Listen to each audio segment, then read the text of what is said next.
नमस्कार साथियों, स्वागत है आप सभी का ब्राइट एग्रो क्लासेस के डिजिटल प्लेटफॉर्म पर। साथियों, आज अपन बात करने वाले हैं अपना जो टॉपिक चल रहा था, जो फार्मिंग बेस्ड लाइवहुड सिस्टम है, और उसमें अपन बात करें तो टॉपिक नंबर 5 तक कंप्लीट हो चुकी है। 5 क्लास अपनी क्या हो चुकी है साथियों, कंप्लीट हो चुकी है। इसके साथ में ही आपकी जो सब्जेक्ट है, और सब्जेक्ट का नाम है रूरल सोशियोलॉजी, उसकी भी क्लासेस आ चुकी है। और अपन बात करेंगे आज की क्लास में क्लास नंबर 6 के बारे में, और टॉपिक भी कौन सा रहेगा, 6 नंबर का रहेगा। कौन सी सब्जेक्ट में साथियों, ये अपने फार्मिंग बेस्ड लाइवहुड में। तो जो भी साथी एक बार लाइव में जुड़ चुके हैं, वो सभी साथी एक बार कमेंट करेंगे। जो भी साथी एप्लीकेशन पर देख रहे हैं, तो वो सभी साथी एक बार लाइव में जुड़ रखे हैं, वो सभी साथी कमेंट करेंगे। इसके बाद में अपन अपने टॉपिक को आगे की ओर लेकर चलते हैं। और एक बार बता दीजिए कि आपकी सभी सब्जेक्ट की प्रॉपर तरीके से क्लासेस चल रही है और समझ में आ रहा है। कुछ भी डाउट है तो वो मेरे को बता दीजिए। कोई भी समस्या का सामना करना पड़ रहा है एप्लीकेशन पर, तो वो भी शेयर कर सकते हो। वैसे रेगुलरली में जो ऐप है, ऐप के मैसेज वगैरह देखता हूँ तो बढ़िया चल रहा है। इसके अलावा भी अगर कुछ भी डाउट हो तो वो आप कमेंट करके बता सकते हो। अगर बढ़िया चल रहा है तो डन लिख के और फिर बताइए, ताकि अपन आगे की और अपनी जो क्लास है, आज का जो टॉपिक है, उसको अपन समझने की कोशिश करते हैं। तो एक बार जल्दी से कमेंट करेंगे सभी साथी। इसके बाद में अपन टॉपिक की ओर चलते हैं। टॉपिक के नाम की अगर बात करें तो शॉर्टली अपन बात करें तो फार्मिंग सिस्टम क्या है बेटा, फार्मिंग सिस्टम के बारे में अपन बात करने वाले हैं। और फार्मिंग सिस्टम भी देखें तो फार्मिंग सिस्टम क्या होता है, एक तो फार्मिंग वर्ड और सिस्टम, दो वर्डों से ये मिलकर बना है।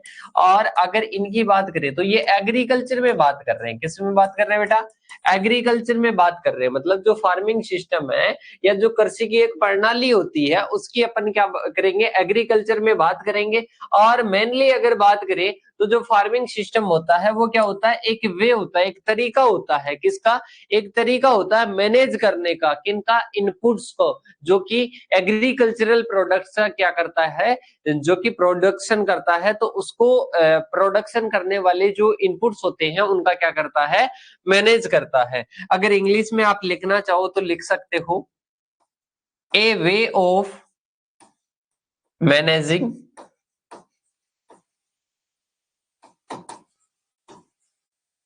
Labour, land and other inputs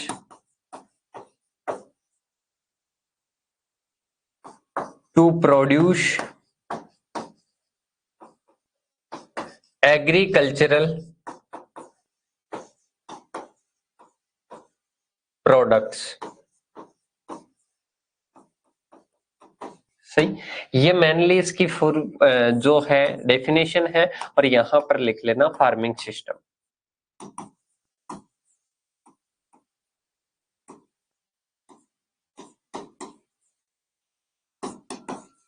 पूरी लिखना, क्या लिखोगे, farming system is a way of managing labour, land and other inputs to produce agricultural products is known as farming system. तो ये क्या है, फार्मिंग सिस्टम है। अब इसको समझाना चाहूंगा आपको हिंदी में कि फार्मिंग सिस्टम क्या होता है, एक तरीका होता है जो अपने एग्रीकल्चर में इनपुट्स होते हैं उनको अपन एक तरीके से क्या कर सके, उनका यूज कर सके। किसके लिए, अपन जो भी जैसे प्रोडक्शन करते हैं, क्रॉप प्रोडक्शन करते हैं, फ्रूट प्रोडक्शन करते हैं, वेजिटेबल प्रोडक्शन करते हैं, तो उसके लिए एक तरीके से अपन इन इनपुट्स को क्या करते हैं, इनका मैनेज करते हैं और इनका प्रबंध करते हैं। और इस प्रोसेस को किस नाम से जाना जाता है, इस प्रोसेस को फार्मिंग सिस्टम के नाम से जाना जाता है। और आज की क्लास में अपन इसके बारे में ही मेनली क्या करने वाले हैं, स्टडी करने वाले हैं। Definition of farming system and इसके साथ में ही फार्मिंग बेस्ड लाइवलीहुड सिस्टम। तो सबसे पहले अपन देखते हैं कि जो कृषि प्रणाली है, कृषि प्रणाली है, या अपन बात करें फार्मिंग सिस्टम है। कृषि प्रणाली में मेनली क्या करते हैं, कृषि प्रणाली में जैसे अब ये जटिल प्रोसेसर, वो सारी चीजें एक बार मैं आपको समझा देता हूँ डायग्राम के माध्यम से। जैसे कृषि में क्या क्या इनपुट्स आते हैं, जैसे खाद वगैरह आ जाएगा, इसके अलावा सिंचाई आ जाएगा, सही, इसके साथ में भूमि आ जाएगा, इसके साथ में ही मजदूर आ जाएंगे या श्रमिक आ जाएंगे, सही। इसके साथ में ही सीड आ जाएगा, सही है, फर्टिलाइजर वगैरह आ जाएगा। इनका अपन इस प्रकार से यूज करते हैं ताकि अपने को अच्छे से अच्छा क्या मिल सके, प्रोडक्शन मिल सके।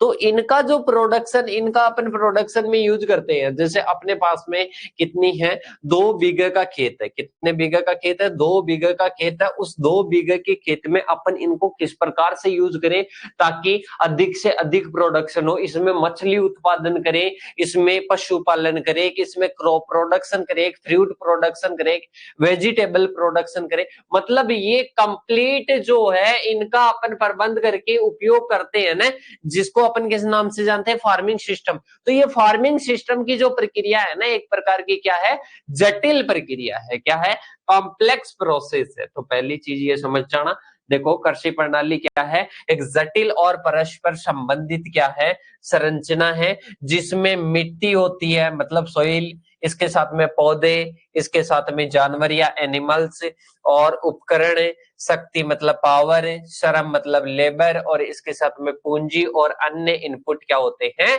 शामिल होते हैं। मतलब जो फार्मिंग सिस्टम है अपनी एक जटिल प्रक्रिया है, कॉम्प्लेक्स प्रक्रिया है।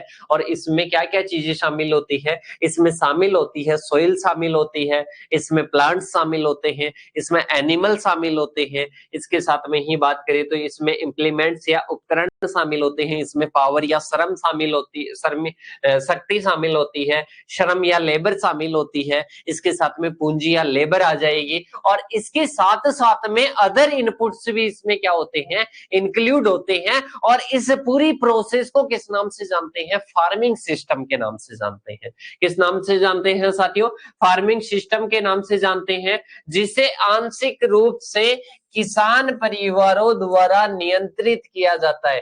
भाई साहब इस फार्मिंग सिस्टम को, मतलब इन चीजों को कौन नियंत्रित करेगा, इनको कंट्रोल करेगा किसान। क्योंकि श्रमिक मान लो, इसके साथ में ही पावर, इसके साथ में पूंजी वगैरह, ये सारी फार्मिंग में काम आती है। और फार्मिंग कौन करता है, किसान करता है। तो इनका कंट्रोल भी कौन करेगा, फार्मर करेगा। आ गया समझ में। इसके बाद में देखिएगा, विभिन्न स्तरों पर काम करने वाली राजनीतिक, आर्थिक, संस्थागत और सामाजिक ताकतों से अलग अलग डिग्री तक प्रभावित होता है। मतलब ये फार्मिंग सिस्टम जो अपन बात कर रहे हैं ना, ये भाई साहब इनसे भी प्रभावित होता है। कोई राजनीतिक है, कोई पॉलिटिकल है, कोई इकोनॉमिक है। इकोनॉमिक का मतलब है पैसे वगैरह भी इनको इफेक्ट करते हैं। इसके साथ में ही संस्थागत, कोई भी इंस्टीट्यूशनल प्रोसेस है वो। इसके साथ में ही अपने कोई सोशल फोर्सेस है, ये क्या करते हैं, अलग अलग प्रभावित करते हैं। पहले पैराग्राफ से आपको क्या समझ में आया, पहले पैराग्राफ से आपको समझना चाहिए कि फार्मिंग सिस्टम क्या है। फार्मिंग सिस्टम में अलग अलग इनपुट शामिल होते हैं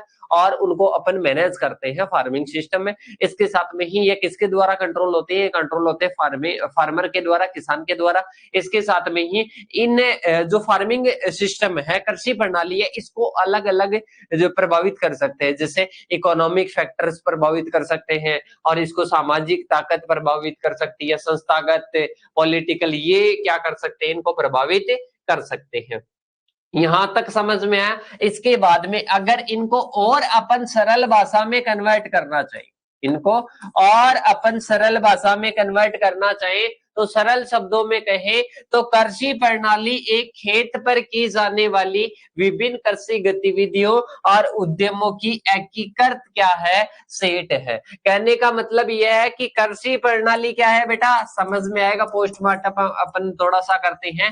कृषि प्रणाली क्या है, इनको शॉर्ट में लिखना आप नोट्स को, ऐसे नहीं कि पूरा एज इट इज ऐसे कैसे उतार लो। जो मैं चीजें समझाने की कोशिश करता हूँ उसके द्वारा ही आपको लिखना है। कृषि प्रणाली, कृषि प्रणाली क्या होती है, एक खेत पर की जाने वाली विभिन्न कृषि गतिविधियों और इसके साथ में ही उद्यमों का एक क्या है, एकीकृत सेट है। मतलब इसमें अपन क्या करते हैं, कृषि गतिविधि करते हैं। क्या करते हैं बेटा, कृषि गतिविधि करते हैं। और कृषि गतिविधियों के साथ साथ में क्या करते हैं, कृषि गतिविधियों और इसके साथ में ही उद्यमों, इसके साथ में ही उद्यमों का क्या होता है, एक सेट होता है। ऐसा कहने का मतलब ये है कि कृषि गतिविधियों में क्या आ जाएगा, कृषि गतिविधियों में पशुपालन आ जाएगा, अपन कोई भी वृक्ष वगैरह उगाते हैं, फॉरेस्ट्री करते हैं, वो आ जाएगा। इसके साथ में ही अपन अलग अलग एंटरप्राइज, क्रॉप प्रोडक्शन करते हैं, फ्रूट प्रोडक्शन करते हैं, दैट इज एग्रीकल्चर एक्टिविटीज आ जाएगी। उद्यम क्या होता है, एंटरप्राइज, जैसे अपन कोई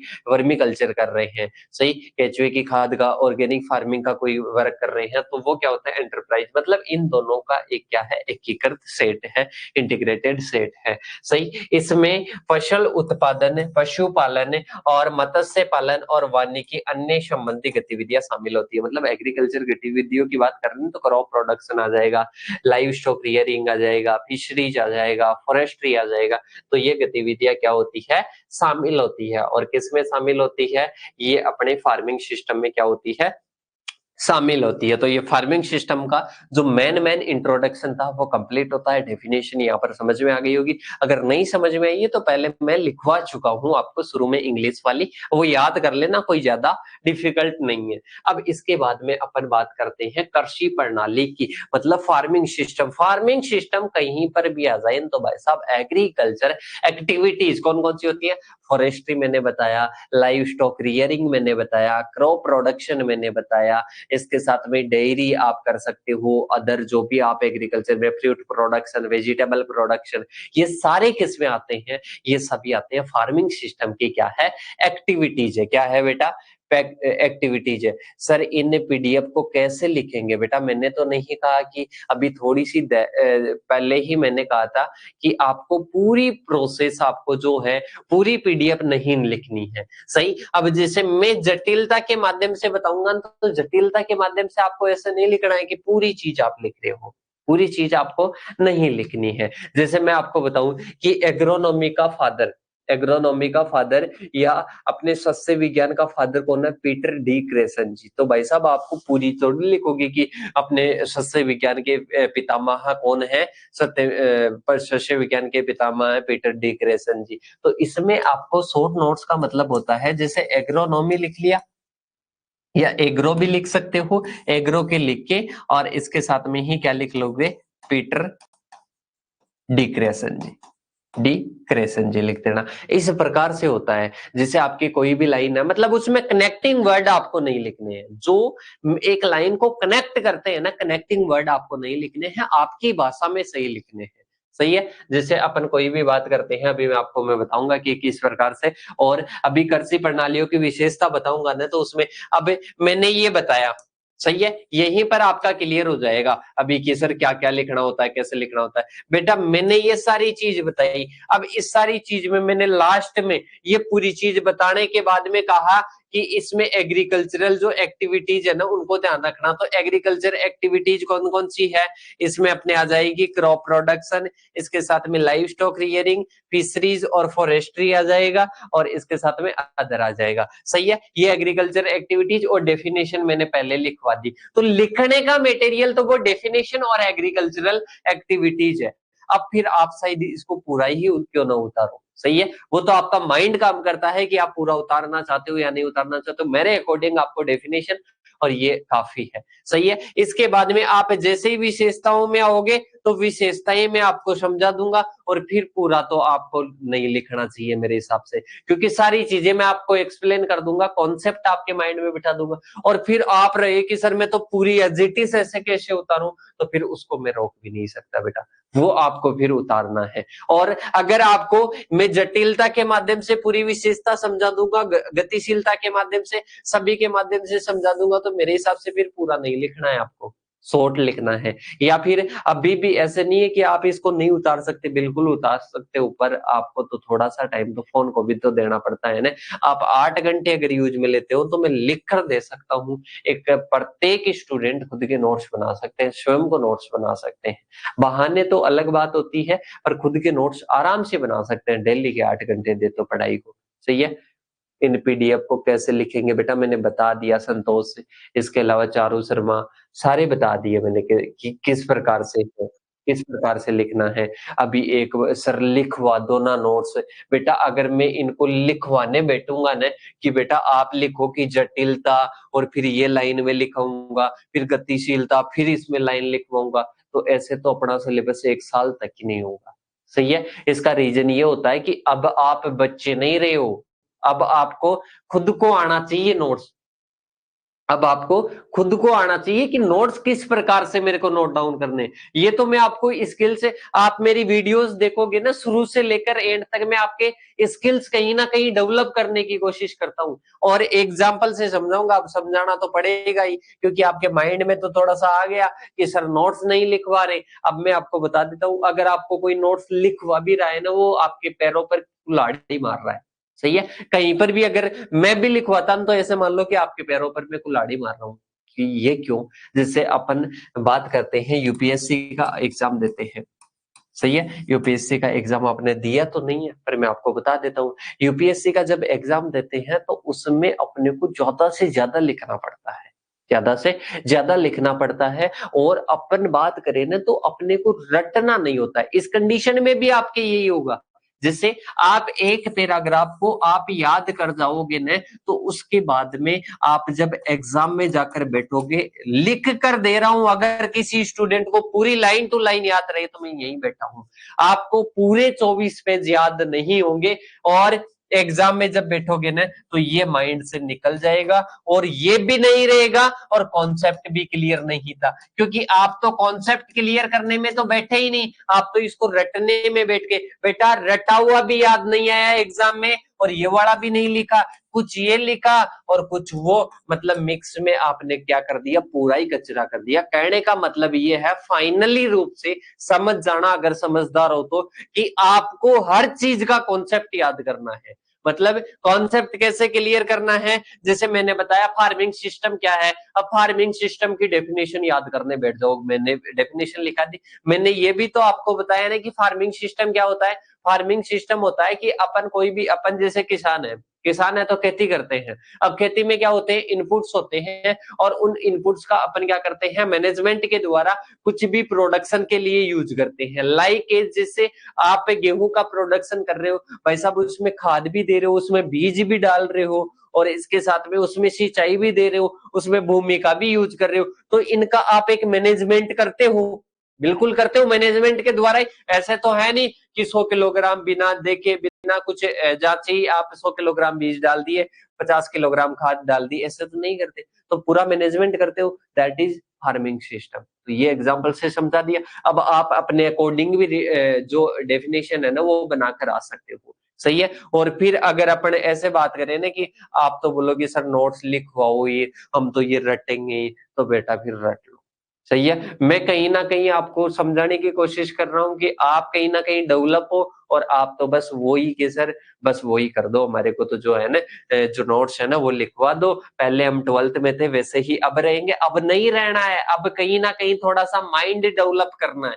अब घर वालों ने, पहले आपके पास में मोबाइल नहीं था, 12th तक मोबाइल नहीं दिए घर वालों ने, अब मोबाइल दे दिया। सही है। तो अब ऐसे थोड़ा है कि उस टाइम घर वाले आपका ध्यान रखते थे तो अब कॉलेज में भी ध्यान रख रहे हैं, नहीं रख रहे हैं, अब खुद को रखना पड़ेगा। तो इसी प्रकार से है, उस टाइम नोट्स लिखवाने का टाइम था, अब नोट्स लिखवाने का टाइम नहीं है, अब खुद को लिखना पड़ेगा। तो मेरे हिसाब से आपको समझ में आ गया होगा। बेटा मैं मान सकता हूं कि आप फर्स्ट सेमेस्टर में हो और आपको दिक्कत आएगी नोट्स बनाने में, पर दिक्कत आए बिना अपने को सक्सेस मिल जाए, अपना अच्छा रिजल्ट आ जाए, ये भी तो कहीं लिखा हुआ नहीं है कि बिना संघर्ष के ही अपने को सफलता मिल जाए। अपन कोई स्पेशल तो है नहीं। सही है। और संघर्ष करना जरूरी है, और संघर्ष अपन किसी भी सेक्टर में करें, नोट्स में, यहाँ पर नोट्स के लिए भी संघर्ष करना पड़ेगा, तभी अपन सीख पाएंगे अपनी स्किल्स। अब मैंने बोल दिया कि भाई साहब आपको इस प्रकार से कॉन्सेप्ट क्लियर करना है, कॉन्सेप्ट क्लियर करने के लिए भी मेहनत चाहिए। ऐसे नहीं कि ऐसे ही भागकर कॉन्सेप्ट क्लियर हो जाएंगे, आराम से हो जाएंगे, पर एक डट कर, एक धैर्य के साथ में, पैसेंस के साथ में, जो मैं जैसे बोलता हूँ कि आपके एग्जाम लगभग 2 से ढाई महीने बाद में या 3 महीने बाद में फाइनल एग्जाम लगेगी, तो उसको एक मानकर, जिनका मिड टर्म है 10-15 दिन में स्टार्ट होगा, तो शुरू का जो 50% का मटेरियल है उसको पढ़ना स्टार्ट कीजिए। और साथ के साथ में कुछ भी डाउट रहता है, मोबाइल नंबर दे रखे भाई साहब, मोबाइल नंबर पर पूछिए कि सर ये समस्या है। आपको ऐसा प्लेटफॉर्म कहीं पर भी देखने को नहीं मिलेगा, हर जगह पर कुछ ना कुछ नेगेटिविटी मिलेगी, पर इस प्लेटफॉर्म पर मैं बता रहा हूं कि पूरी टीम, चाहे वो कभी भी हो,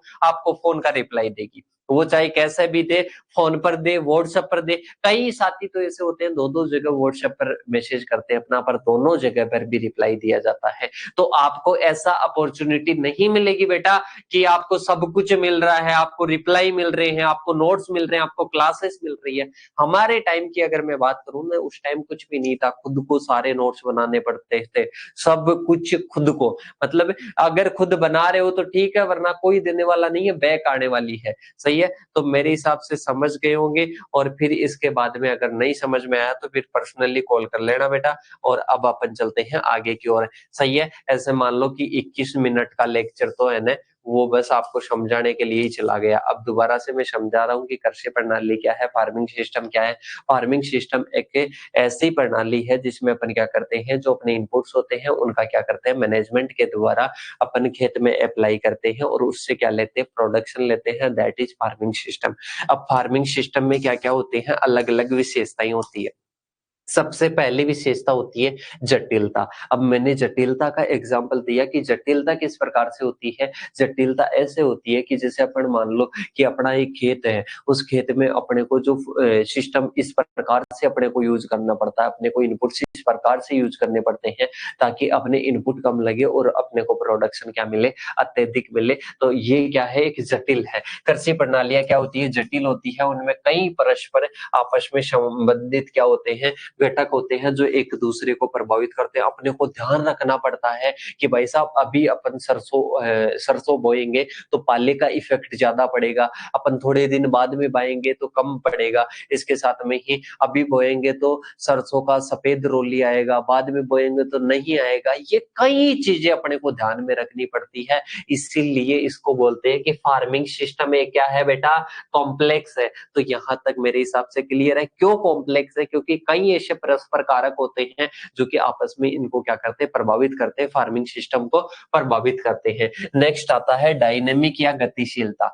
मतलब ये जो प्रणालियां है ना, ये भाई साहब स्थिर नहीं है कि बस ये स्थिर है, ये क्या है, गतिशील है, बल्कि समय के साथ में बदलती रहती है। आपको पता है पर्यावरण चेंज रहता है। अभी जैसे अपन लाइकेज बात करें तो आप जैसे गेहूं का प्रोडक्शन कर रहे हो, गेहूं का प्रोडक्शन आप खरीफ क्रॉप में कर सकते हो, नहीं कर सकते। क्यों नहीं कर सकते, क्योंकि पर्यावरणीय व्यवस्थाएं क्या होती है, बदलती रहती है, पर्यावरणीय स्थिति बदलती रहती है। तो उसके अकॉर्डिंग अपने को मतलब जो सिचुएशन है ना, हमेशा एक तरह नहीं रहती है, गतिशील होती रहती है। फार्मिंग सिस्टम बदलते रहते हैं। कैसे, जैसे खरीफ की सीजन में खरीफ क्रॉप उगाएंगे, इसके साथ में ही अपन बात करें तो रबी में क्या उगाएंगे, रबी की क्रॉप्स उगाएंगे, जायद में जायद की, मतलब बदलती रहती है। ये फार्मिंग सिस्टम क्या होते हैं, बदलते रहते हैं। तो ये अपने क्या आ जाता है, नेक्स्ट आ जाता है। नेक्स्ट अपने क्या आ जाएगा, गतिशीलता। गतिशीलता के बाद में अपने आता है नेक्स्ट डाइवर्सिटी। डाइवर्सिटी का मतलब क्या होता है,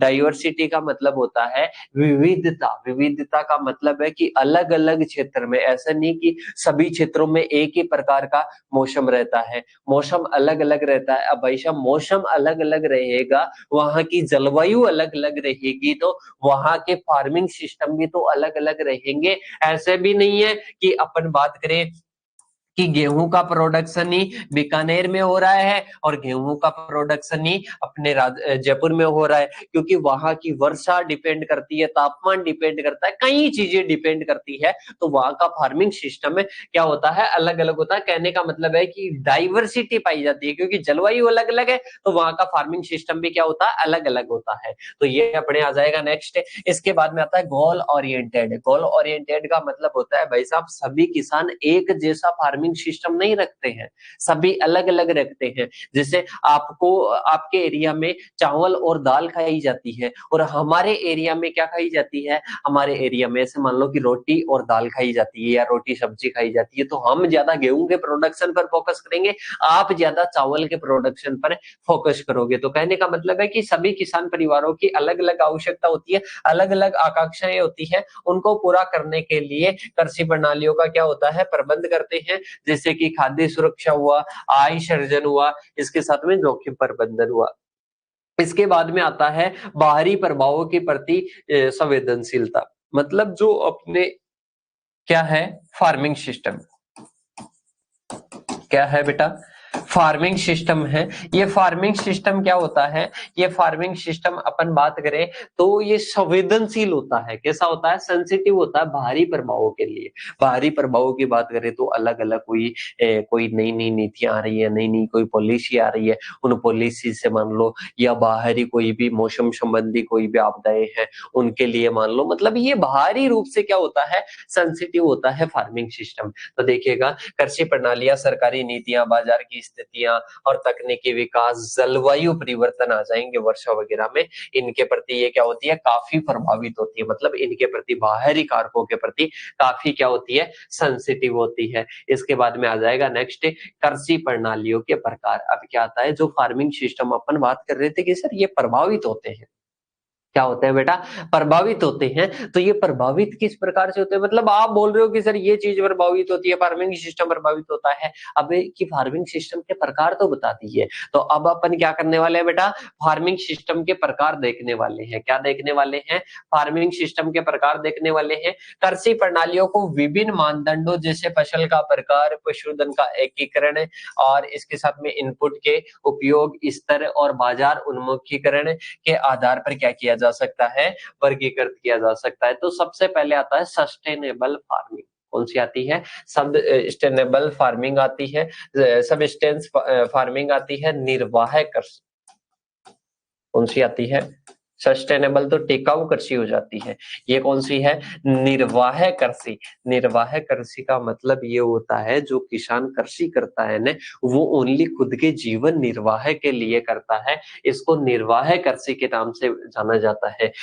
इस प्रणाली में किसान मुख्य रूप से अपनी और अपने परिवार की खाद्य जरूरतों को पूरा करने के लिए उगाते हैं, जिसमें बाजार के लिए अधिशेष या सरप्लस, सरप्लस का मतलब है कि बाजार में बेचने के लिए कुछ भी नहीं रखता है, ओनली वो खुद के लिए क्या करता है, खुद के खाद्य सुरक्षा के लिए, खाने के लिए क्या करता है, प्रोडक्शन करता है। तो ऐसी फार्मिंग को क्या कहते हैं, सबसिस्टेंस फार्मिंग कहते हैं या निर्वाह कृषि कहते हैं। क्या कहते हैं, निर्वाह कृषि। क्या होती है निर्वाह कृषि, कि ऐसी कृषि जिसमें किसान अपनी आवश्यकताओं, खाद्य आवश्यकताओं को पूर्ण करने के लिए ही खेती करता है, इसको निर्वाह कृषि के नाम से जाना जाता है। नेक्स्ट अपने आता है वाणिज्यिक या कॉमर्शियल फार्मिंग। कॉमर्शियल फार्मिंग का मतलब है कि ये ओनली वैसे नहीं है कि निर्वाह कृषि के लिए ओनली खुद के खाने के लिए होती है, भाई साहब ये बाजार में बेचने के लिए ही होती है। मेनली किसके लिए होती है, बाजार में बेचने के लिए ही होती है। और इसको किस नाम से जानते हैं, इसको कॉमर्शियल फार्मिंग के नाम से जानते हैं। किस नाम से जानते हैं बेटा, कॉमर्शियल फार्मिंग के नाम से जानते हैं। देखो, इस प्रणाली में किसान मुख्य रूप से बाजार में बेचने के लिए फसलें और पशुधन पालते हैं। मतलब फसलें पालते नहीं है, फसलों को क्या करते हैं, ग्रो करते हैं और पशुधन को पालते हैं। तो ये कॉमर्शियल आ जाएगी। पहली निर्वाह कृषि समझ में आ गई। अब बोलोगे कि सर आप इसमें हमारे को लिखाओ, आप इसमें हमारे को लिखाओ। इसमें क्या लिखोगे, इसमें निर्वाह कृषि लिख के डॉट लिख के लिख दो, किसान और फिर इसके बाद में डैश लगाकर अपनी आवश्यकताओं के लिए खाद्य उत्पादन, बस इतना सा। फिर इससे डेफिनेशन तो अपने आप बन जाएगी कि कृषि की वह प्रणाली जिसमें किसान अपनी आवश्यकताओं के अकॉर्डिंग क्या करता है, खाद्य उत्पादन करता है और बाजार में बेचने के लिए कुछ भी नहीं रहता है, इस प्रकार की खेती में। तो इसे किस नाम से जानते हैं, निर्वाह कृषि के नाम से जानते हैं। इसमें क्या लिखोगे, और अब पूरी चीजें लिखोगे तो टाइम तो लगेगा, और शॉर्ट फॉर्म में लिखोगे तो बिल्कुल टाइम नहीं लगेगा। नेक्स्ट की बात करें वाणिज्यिक कॉमर्शियल फार्मिंग, तो इसमें डैश लगाकर लिख देना बेचने के लिए, बाजार में बेचने के लिए ग्रो करते हैं। तो बस इतना सा लिख लेना, बाजार में बेचने के लिए जो खेती करते हैं। और इसके बाद में आती है मिश्रित कृषि। क्या आती है? मिश्रित कृषि आती है, याद रखना। मिश्रित कृषि क्या होती है? मिश्रित कृषि और मिश्रित फसल दोनों क्या होती है? अलग अलग होती है। अब मिश्रित कृषि का मतलब होता है फसल उत्पादन के साथ साथ में पशुपालन, फसल उत्पादन के साथ साथ में पशुपालन करना। फसल उत्पादन के साथ साथ में पशुपालन करना क्या है बेटा? मिक्स्ड फार्मिंग है। इसके बाद में आती है इंटीग्रेटेड फार्मिंग। कौन सी आती है? इंटीग्रेटेड फार्मिंग सिस्टम, या इसको आईएफएस के नाम से भी जानते हैं। आईएफएस की फुल फॉर्म भी आपसे पूछा जा सकता है। तो आईएफएस की फुल फॉर्म क्या लिखोगे बेटा?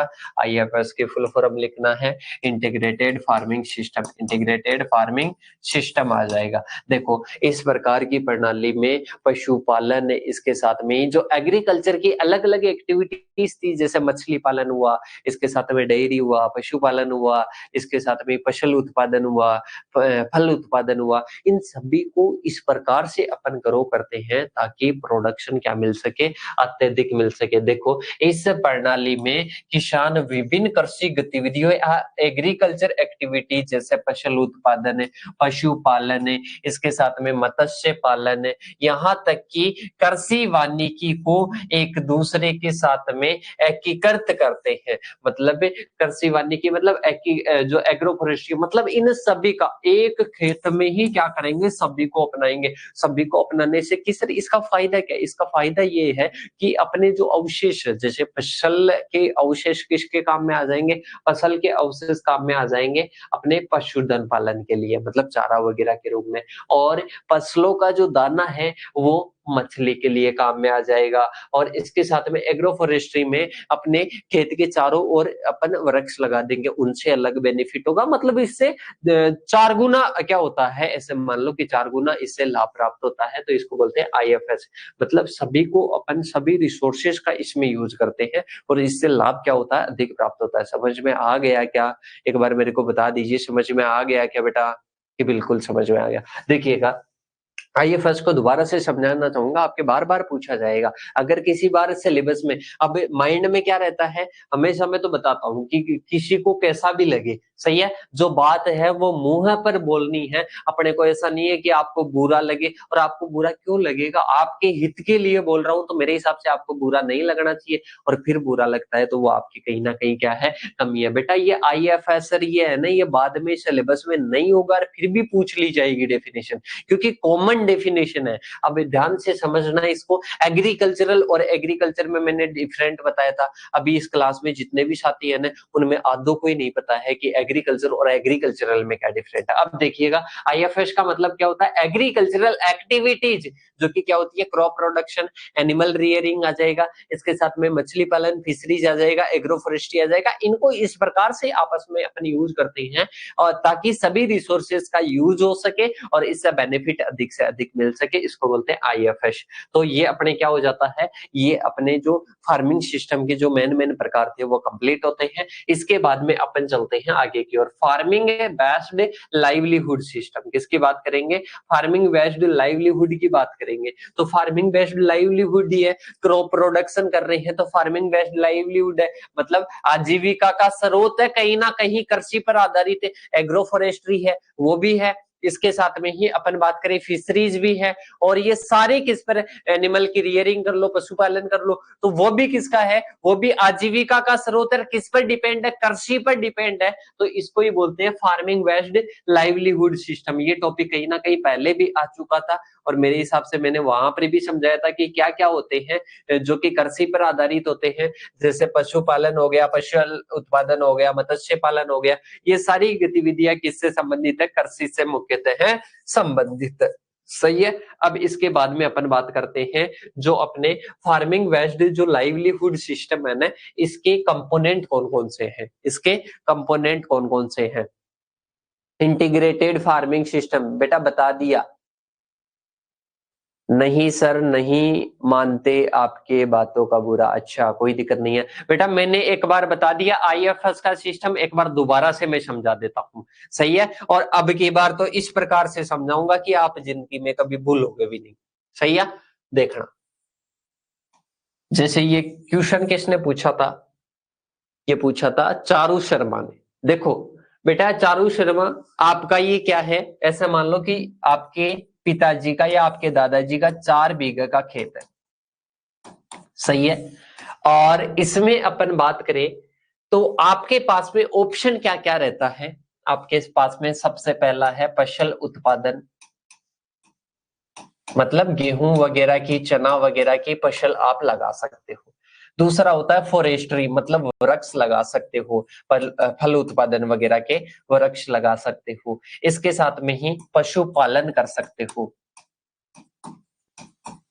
पशुपालन कर सकते हो। इसके साथ में ही अपन बात करें तो फॉरेस्ट्री आ गया, इसके एग्रो फॉरेस्ट्री भी इसको लिख सकते हो, या फसल उत्पादन आ गया, और इसके साथ में फिशरी आ गया,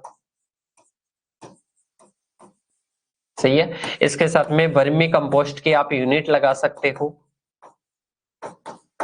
सही है। अब देखना, ये अपने क्या है, ये अपने कहीं ना कहीं अपने खेती के एक्टिविटीज है, एग्रीकल्चर एक्टिविटीज है, एग्रीकल्चर एक्टिविटीज है, सही है कि सर बिल्कुल समझ गए, कृषि की गतिविधियां हैं अलग अलग, इतना समझ गए। अब देखना, फसल उत्पादन से अपने को क्या प्राप्त होगा, मतलब 2 रिसोर्सेज प्राप्त होंगे मेनली, एक तो चारा प्राप्त होगा, एक दाना प्राप्त होगा। इससे अपने को क्या प्राप्त होगा, फल वगैरह, लकड़ी वगैरह प्राप्त होगी। इससे अपने को क्या प्राप्त होगा, दुग्ध वगैरह प्राप्त होगा, गोबर वगैरह प्राप्त होगा। इससे अपने को क्या प्राप्त होगा, मतलब मार्केट में अपने इसको सेल करेंगे तो अपने को पैसे प्राप्त होंगे, ऐसे समझना है। इसके बाद में वर्मी कंपोस्ट को अपन खेत में डालेंगे तो उससे अपने को प्राप्त होगा, कहीं ना कहीं खेत में डालेंगे तो उससे फर्टिलिटी बढ़ेगी, उससे क्रॉप का प्रोडक्शन ऊपर होगा। अब इनको अपन आपस में कहीं ना कहीं कनेक्टेड करते हैं। और इसके साथ में एक किसान है जैसे मैं हूं, और मेरे भी वो 4 बीघे का ही खेत है, और भाई साहब मेरे से इतनी माथापौड़ी नहीं होती, मैं ओनली क्या करता हूँ, ओनली फसल उत्पादन करता हूँ, सही है। और जो चारू शर्मा के जो दादाजी है या पिताजी है, वो क्या करते हैं, फसल उत्पादन करते हैं। फसल उत्पादन से बेटा 2 चीजें प्राप्त होगी, चारा और दाना प्राप्त होगा। तो चारा तो खिलाएंगे पशुपालन को, मतलब मार्केट से नहीं लाना पड़ा। दाना किसको खिलाएंगे, जो मछली है इसको खिलाएंगे, इसके लिए भी नहीं लाना पड़ा। इसके बाद में अपने को फॉरेस्ट्री से क्या प्राप्त होगा, लकड़ी प्राप्त होगा, और इसके साथ में फल प्राप्त होंगे, सही है। इसके साथ में ही लकड़ी और फल प्राप्त होंगे। इसके साथ में पशुपालन से गोबर वगैरह प्राप्त होगा, तो अपन किसको दे देंगे, अपन फसल उत्पादन को दे देंगे, मतलब भूमि में डाल देंगे, मृदा में डाल देंगे। इसके साथ में बाकी का कुछ है, वर्मी कंपोस्ट के तौर पर भी अपन डाल के वर्मी कंपोस्ट तैयार करके फसल में दे सकते हैं। इस प्रकार से अपना एक चक्कर बन रहा है कि नहीं बन रहा है, एक चक्कर आपको पता है तो बन रहा है। किस प्रकार से बन रहा है कि इसके जो भी अपने बाई प्रोडक्ट्स है वो अन्य के काम में आ रहे हैं, इसके अन्य के काम में आ रहे हैं, और इस प्रकार से अपने को प्रोडक्शन है ना वो दुगुना बढ़ रहा है, वो अपना दुगना बढ़ रहा है। जैसे अपन यहाँ पर दूध बेच सकेंगे, यहाँ पर फल लकड़ी बेच सकेंगे, और इसके साथ में ही यहाँ पर जो बचा हुआ अपना चारा दाना है वो बेच सकेंगे। यहाँ पर मछली से अपन जो आय है वो प्राप्त कर सकेंगे, यहाँ पर वर्मी कंपोस्ट को बेच के, मतलब अपने को 1 2 3 4 5 6 चीजों से आय प्राप्त हो रही है। और भाई साहब यहाँ पर एक ओनली एक से प्राप्त हो रही है, तो भाई साहब लाभ किससे ज्यादा प्राप्त हो रहा है, लाभ अपने को आईएफएस से प्राप्त हो रहा है। इस टेक्नोलॉजी को, इस तकनीक को नाम दिया गया है इंटीग्रेटेड फार्मिंग सिस्टम। क्या दिया गया है, इंटीग्रेटेड फार्मिंग सिस्टम दिया गया है, कि कृषि की वह प्रणाली जिसमें एग्रीकल्चर की विभिन्न एक्टिविटी, जैसे बात करें फसल उत्पादन, क्रॉप प्रोडक्शन, फॉरेस्ट्री या एग्रो फॉरेस्ट्री भी बोल सकते हो, लाइव स्टॉक रियरिंग आ जाएगा, फिशरी आ जाएगा, इसके साथ में वर्मी कंपोस्ट आ जाएगा। इनका इस प्रकार से अपने को सभी रिसोर्सेज का प्रयोग करके प्रोडक्शन करना है, ताकि अपने को लाभ अधिक से अधिक प्राप्त हो सके। तो इसको बोलते हैं आईएफएस। मेरे हिसाब से समझ में आ गया। अब अपन चलते हैं आगे की ओर। समझ में आ गया होगा, मेरा तो गला बैठ गया है आपको समझाते समझाते, क्योंकि 10-15 मिनट तो आपने फालतू में ही ले गए, और फिर भी 40 मिनट की ये अपनी क्लास हो चुकी है। चलो कोई ना बेटा, आगे समझ जाने चाहिए, बस ये है कि टाइम चाहे कितना भी लग जाए पर अच्छे से समझ में आ जाना चाहिए। यस सर, आ गया समझ में, बिल्कुल। अब अपन बात करते हैं कि जो अपनी कृषि आधारित आजीविका प्रणाली है, कहने का मतलब है कि कृषि से अपने को क्या प्राप्त हो रही है, आजीविका प्राप्त हो रही है। आजीविका की डेफिनेशन बता चुका हूं। अब इसमें क्या क्या कंपोनेंट होते हैं, मतलब क्या क्या इसमें घटक शामिल होते हैं। लाइक एज एग्जाम्पल बात करता हूँ, घटक समझा देता हूँ। किसी के भी घटक पूछ ले तो उस टाइम क्या लिखना है आपको। जैसे आप सफर करते हो, बस में जाते हो, तो बस में आप जाते हो तो मैं आपको बोलूं कि आपके सफर के क्या क्या घटक है, आपके सफर के क्या क्या घटक है। आप बस में गए तो उस टाइम आपके कंपोनेंट अगर मैं पूछ लूं किसी भी अन्य कैंडिडेट से, तो वो क्या बोलेगा कि एक तो बस है, एक सड़क है, इसके साथ में ही बस में बैठे सदस्य हैं, एक आप खुद हो, एक ड्राइवर है, एक कंडक्टर है। ये सारे क्या है, आपके उस सफर के घटक है।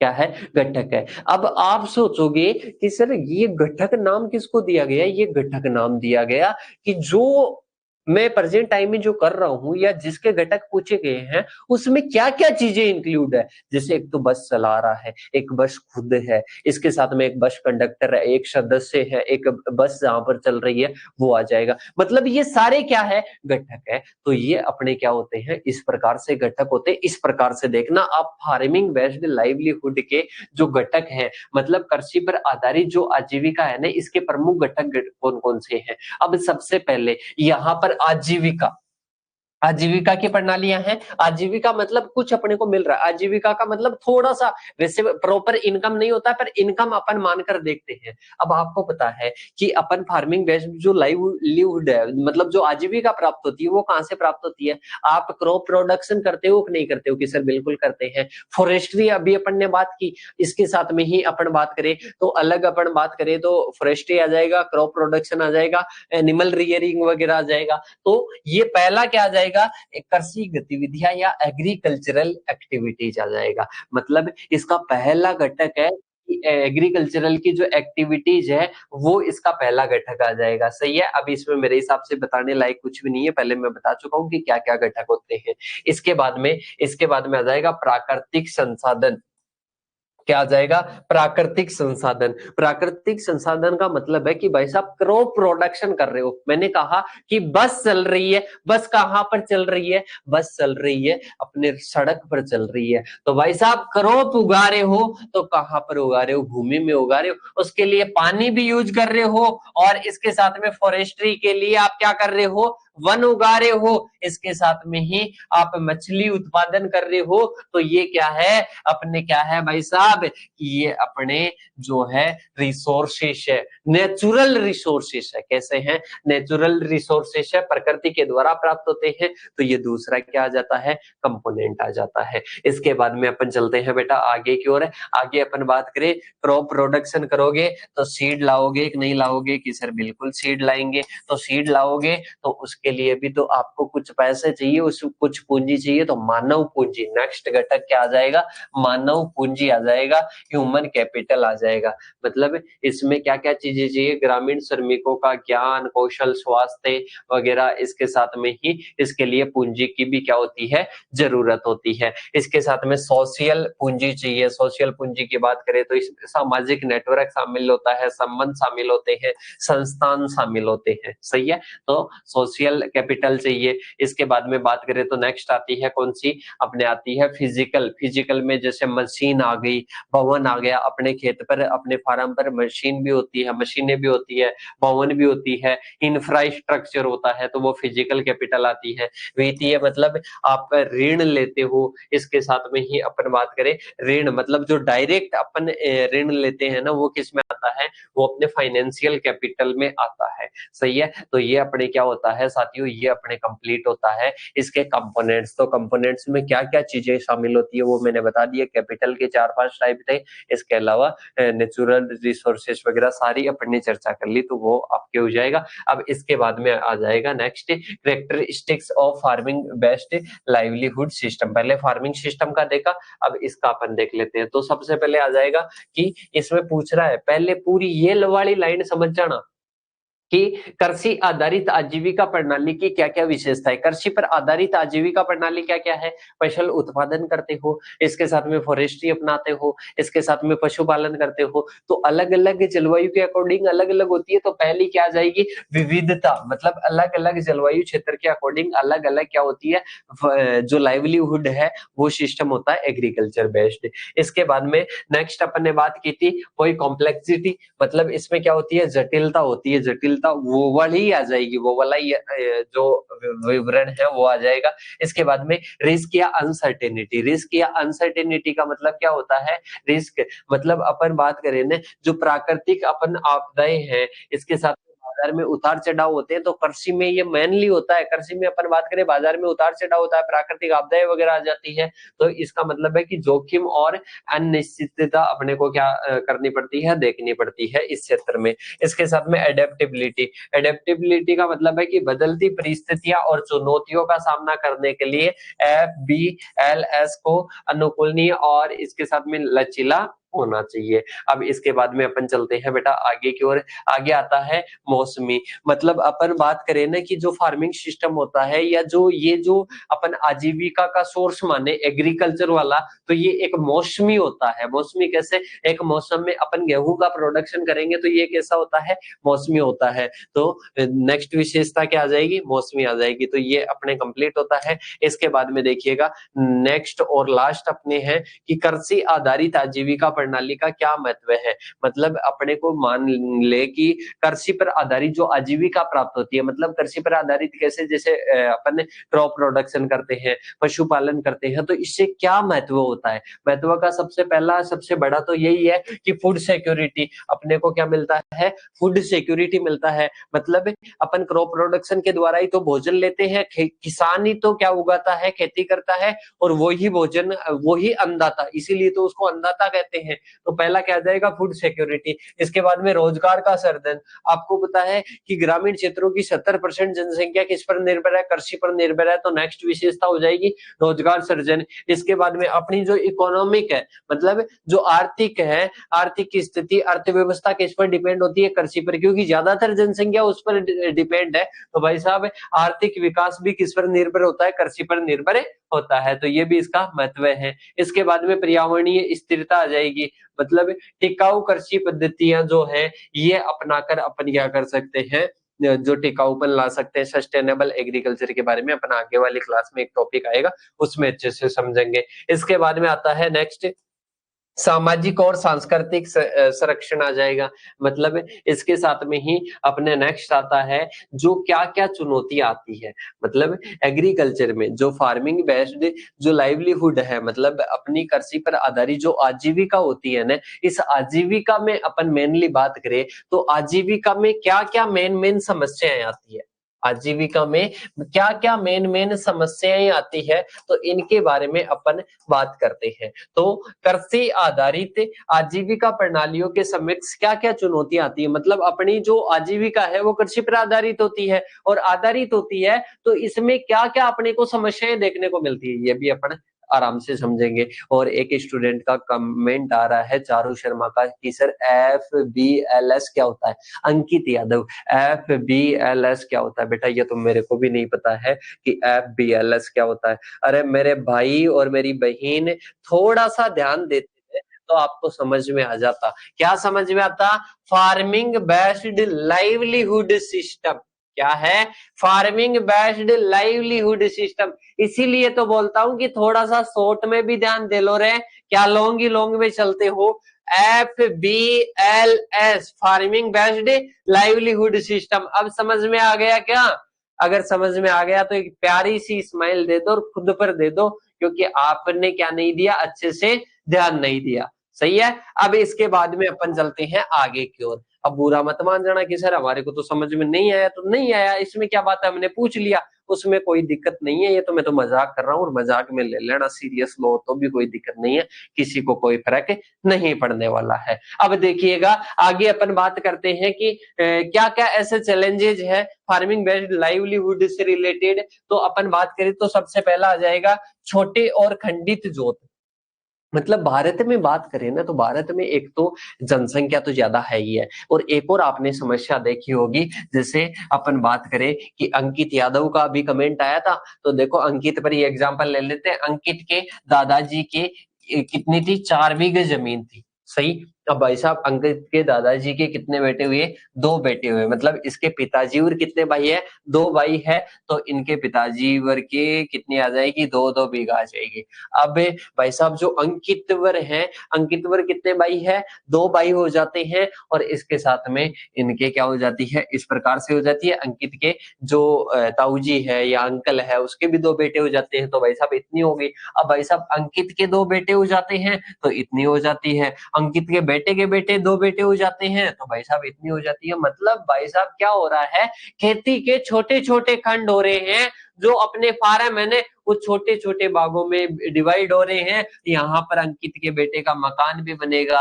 यहाँ पर उसका भाई का दूसरे बेटे का मकान बनेगा। तो इस प्रकार से क्या हो रहा है, जोतों का आकार क्या हो रहा है बेटा, छोटा हो रहा है। तो पहला समझ में आ गया कि सर अब एग्जाम्पल से समझा दिया तो बिल्कुल आसानी से समझ में आ गया, और अपन ज्यादातर एग्जाम्पल से ही समझाते हैं, क्योंकि अपने को ऐसे तो समझ में आने वाला नहीं है, क्योंकि मैं भी डीट हूँ, मेरे को भी ऐसे समझाना नहीं आता, और आप भी क्या हो, मेरी तरह ही हो। अब देखिएगा बेटा आगे की ओर चलते हैं, सिंचाई सुविधाओं की। आपको पता है कि राजस्थान देख लो या इंडिया में देख लो, ज्यादातर सिंचाई की सुविधाएं उपलब्ध नहीं है। अब तो और भी नई नई तकनीकें आ रही है, उससे सिंचाई सुविधा अवेलेबल हो रही है, पर अपन बात करें तो सिंचाई की सुविधाएं क्या है, अपर्याप्त, मतलब प्रॉपर तरीके से सिंचाई की जो सुविधा है वो अवेलेबल नहीं है। तो ये भी समस्या देखने को मिलती है। इसके बाद में आपको पता है कि इधर अपन देखें, बाड़मेर जैसलमेर इधर के जो इलाके होते हैं, या टीएसपी वाला जो एरिया होता है, वहां पर अभी भी ऐसी समस्याएं हैं, लाइटिंग वगैरह की समस्या है, सड़क वगैरह की समस्या है, वहां पर बाजार तक पहुंच नहीं बन पाती है किसान की। तो ये अपने क्या हो जाता है साथियों, बाजार तक पहुंच नहीं होती है। इसके साथ में जलवायु परिवर्तन और प्राकृतिक आपदाएं देखने को मिलती है। तो ये वाली क्या है साथियों, ये वाली अपने मेनली समस्या देखने को मिलती है। और साथियों मैं तो ऐसे मानता हूं कि आप बहुत ज्यादा भाग्यशाली हो कि आपके इतना छोटा सा सिलेबस आया है। हमारी टाइम 10-10, 11-11 सब्जेक्ट आती थी, और उसमें भी अपन बात करें ना, तो ऐसी सब्जेक्ट नहीं जो आप पढ़ रहे हो, इससे भी कई गुना। अब इस सब्जेक्ट में मैं बात करूं ना, तो कृषि आजीविका से ही पूरा ये जो टॉपिक है ना, वो कंप्लीट हो रहा है। तो इतना आसान सब्जेक्ट है, और इसके साथ में अगर कोई हार्ड भी होगा तो उसको समझाने के लिए, जैसे मैथ सब्जेक्ट हार्ड है, इंग्लिश सब्जेक्ट हार्ड है, तो उसको समझाने के लिए मैं हूँ। इसके साथ में जो इजी सब्जेक्ट जो पढ़ रहे हो, वो रमेश सर आपको पढ़ा ही रहे, और मेरे हिसाब से बेटर तरीके से आपको समझाने की कोशिश कर रहे हैं। और फिर भी समझ में नहीं आ रहा है, तो रिवीजन के साथ में अपन पढ़ लेंगे। तो लोड नहीं लेने का, आराम से पढ़ने का, और कुछ भी समझ में नहीं आए तो ब्राइट एग्रो क्लासेस के पीछे पढ़ने का। सही है, तो आराम से कांटेक्ट नंबर आपके साथ में है, हमारी टीम आपके साथ में दिन में लाइव जुड़ती रहती है, तो पूछ लिया करो वहां पर। फिर भी कुछ डाउट है तो कमेंट करके मेरे को आप बता सकते हो। यस सर आ गया सर, मैं तो बार बार क्वेश्चन पूछती हूँ, आप और परेशान हो गए। नहीं बेटा, ऐसे परेशान थोड़ा ना होते हैं, क्वेश्चन पूछने से परेशान थोड़ा ना होते हैं। फिर तो वो गाइडर ही क्या हुआ, जो गाइड करने वाला ही क्या हुआ, और वो टीचर ही क्या हुआ जो क्वेश्चन पूछने से ही परेशान हो जाए। ऐसी कोई बात नहीं है बेटा, आराम से पूछा करो, कोई दिक्कत नहीं है। मैं जब भी यहाँ पर देखूंगा तो आपके मैसेज का रिप्लाई दे दूंगा। अगर फिर भी बाय द वे जैसे ऐसी कंडीशन होती है, ऐसी कोई बड़ी बात नहीं है। जैसे आप सोचो ना कि कोई भगवान है, तो भगवान के बराबर तो है नहीं हम, सही। हम भी आपको गाइड करने वाले हैं, हमारे को कुछ नहीं आएगा तो हम पढ़कर आपको बताएंगे। ये टॉपिक भी मैं आपको समझा रहा हूं, तो ऐसे नहीं कि मेरे को तो मैं टीचर बन गया तो बस शुरू से ही मेरे को आता था, मैंने भी ये पढ़कर ही पढ़ाया है। सही है, तो इस प्रकार से मैं आपके जो भी क्वेश्चंस है ना, उन सभी को पढ़कर समझाने की कोशिश करूंगा। और फिर भी अगर कोई गलती से अगर कुछ गलत बता देता हूं तो उसके लिए भी मैं क्षमा प्रार्थी हूँ। और इसके साथ में ही मिलते हैं नेक्स्ट सेशन में। तब तक के लिए जय हिंद, जय भारत साथियों, सभी को गुड नाइट, सभी को राम राम, और मिलते हैं नेक्स्ट सेशन में। तब तक के लिए जय हिंद, जय भारत साथियों।